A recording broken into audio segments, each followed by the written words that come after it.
ভজনের কি পদ্ধতি? পদ্ধতি অন্য কিছু নয়। একাদশী ব্রত করবেন, একাদশী ব্রত করুন, তুলসী সেবা,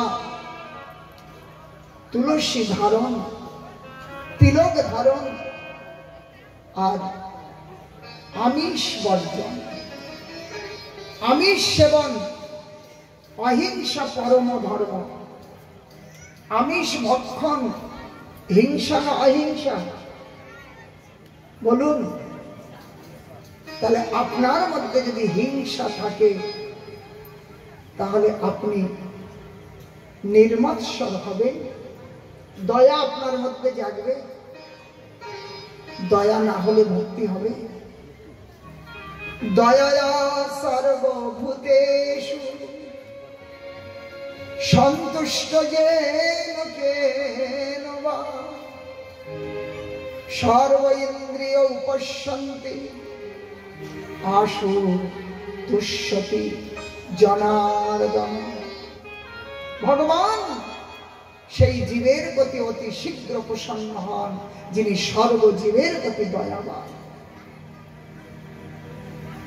আর ইন্দ্রিয়ের উপরে যার অধিকার, এইরকম ব্যক্তি যথাভাবে সন্তুষ্ট, তার প্রতি ভগবান অতি শীঘ্র সন্তুষ্ট।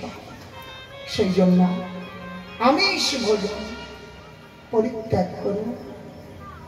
আমিষ জীবী ভোজন করছেন, পাপ হচ্ছে না? কি হচ্ছে বলুন? পাপ হচ্ছে তো? অনুভব হচ্ছে? যিনি মাছ ধরছেন, বাজারে বিকছেন, যিনি কিনছেন, যিনি কাটছেন, যিনি রাঁধছেন, আর যে খাচ্ছে, এতগুলো লোকের উপরে ওই পাপ বাটোয়ারা হচ্ছে। আপনি যদি না খেতেন তাহলে কিনতো না। যে কিনছে, যে বেচতে আসছে, যদি আপনি না কিনতেন বেচতে আসতেন তাহলে ধরতো না। তাহলে এই সমস্তের উপরে পাপ বিস্তার হচ্ছে। অতএব আপনি পাপের ভাগী হচ্ছেন। দ্বিতীয়ত, আপনি যদি মৎস্যসেবী হন, ভালো করে চিন্তা করবেন, ওটা তো একটা মৃতদেহ, তাই তো? ওটা একটা মৃতদেহ না? তা একটা মৃতদেহ স্পর্শ করলে আপনি চান করবেন? করবেন না? অপবিত্র মনে করবেন কিনা? তো যখন মৎস্য সেবা করছি তাহলে আমি অপবিত্র হলাম না? অপবিত্র হলাম কিনা? সেই অপবিত্র অবস্থায় পবিত্র ভগবানের নাম করা যাবে, সেবা করা যাবে, ভগবানের কথা শোনা মন চাইবে। স্নান না করে ঠাকুর ঘরে ঢুকতে পারবেন? কেন পারবেন না? কি দোষ করলেন আপনি? সকালবেলা ঘুম থেকে চোখ মুছতে মুছতেই ঠাকুর ঘরে গিয়ে পুজো শুরু করে দিলেন? পারবেন না, মন মানছে না।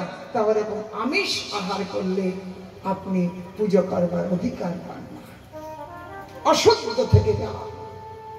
সেই জন্য আমিষ বর্জন সনাতনের প্রথম কাজ। আমিষ আহার করবেন না। এটা দোষ নয় আমাদের, এই জন্য দোষ নয়, আমরা যেখানে জন্মেছি, জন্মের প্রথম থেকেই আমাদেরকে খাওয়া শিখিয়েছে, আমরা খেতে শিখেছি। আমরা মনে করছি এইটাই বোধহয় আহার, তাই কিনা? এইটাই আহার, মা বাবা খাওয়ানো শিখিয়েছে।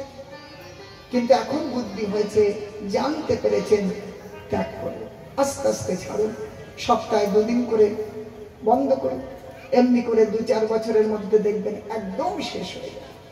আর এটা ভাববেন না যে মাছ মাংস খেলেই হৃষ্টপুষ্ট বলিষ্ঠ হওয়া যায়। হ্যাঁ, এই সাধুরা নিরামিষ খায়, তো কই কমজোর মনে হচ্ছে? আসুন দেখি আমার সাথে লড়বেন, কারণ বীর আছে এখানে। হ্যাঁ, ভক্ত কখনো মনে করবেন না মাছ মাংস না খেলে আমরা কমজোর হয়ে যাব। তাই যদি হতো, ওই গরুগুলো সারা জীবন খড়কুটো খাচ্ছে না, কত হৃষ্টপুষ্ট বলুন। হাতি কি খায়? বড় বড় কলা গাছ। কলা গাছ খেয়ে হাতি এত বড়। মাছ মাংস খায়? গন্ডার কি খায়? বড় বড় মোষ গুলো কি খায়? বড় বড় গরুগুলো কি খায়? অতএব আমাদের ধারণাটা ভুল, তাই না, যে মাছ মাংস না খেলে কমজোর হয়ে যাব। একটা হাতি যত মাংসাশী প্রাণী আছে সবাইকে একা টেনে নিয়ে যেতে পারে, এত বল তার গায়ে। ওই কলা গাছ খেয়ে ভগবান যখন জীব সৃষ্টি করেছেন, প্রত্যেকের আহারও সৃষ্টি করেছেন। সিংহ যদি একটা পশুকে হত্যা করে তার দোষ হবে না, কেননা তার জন্য এই আহার বানিয়েছে, মাংস তার আহার। কিন্তু আপনার জন্য আহার অন্য, এত রকমের ফল, ফুল, সবজি, অন্ন, এ সমস্ত আপনার জন্য।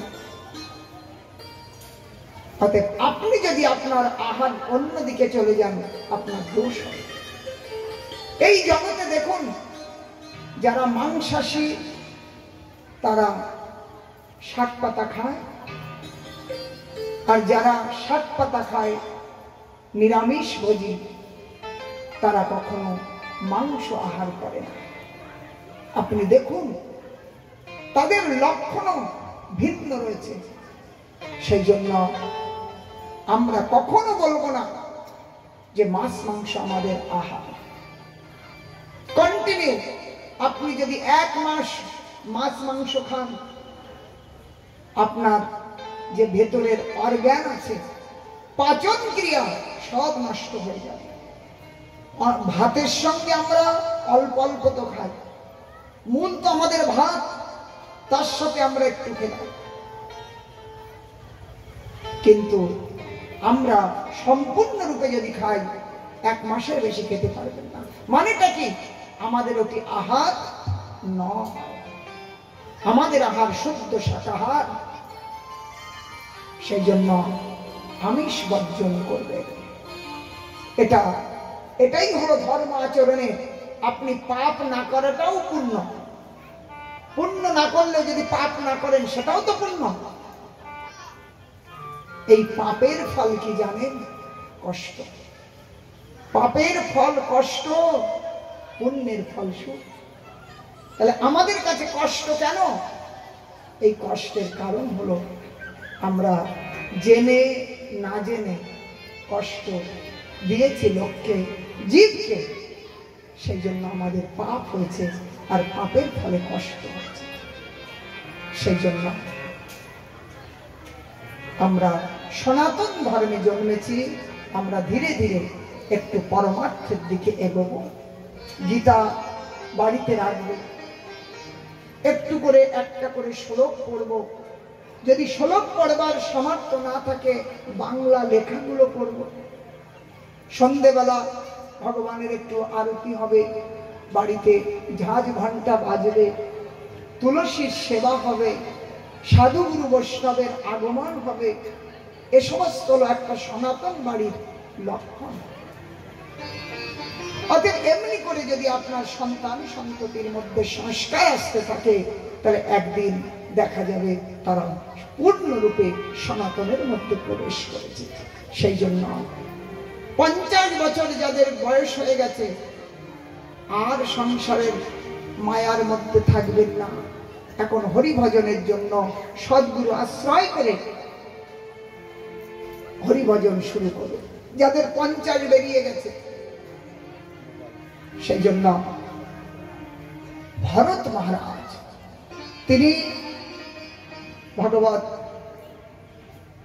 আরাধনার জন্য একেবারে গণ্ডকী নদীর তীরে একটা কুটিয়া বেঁধে সেখানে ভগবত ভজন শুরু করলেন। ধ্যান দেবেন, ভগবত ভজন শুরু করলেন। আর ভজন করছেন, গণ্ডকীর জলে নেমে গলা পর্যন্ত